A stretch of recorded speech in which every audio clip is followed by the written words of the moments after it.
Okay, 1, 2, 3, go! I love Mexico!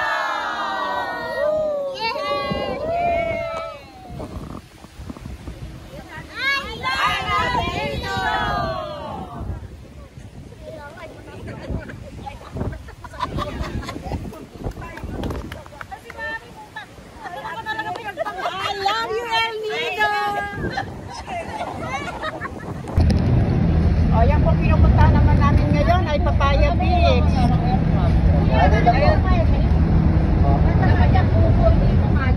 Papaya Beach. Isis po kasi ma'am, parang ginawa siyang plantation ng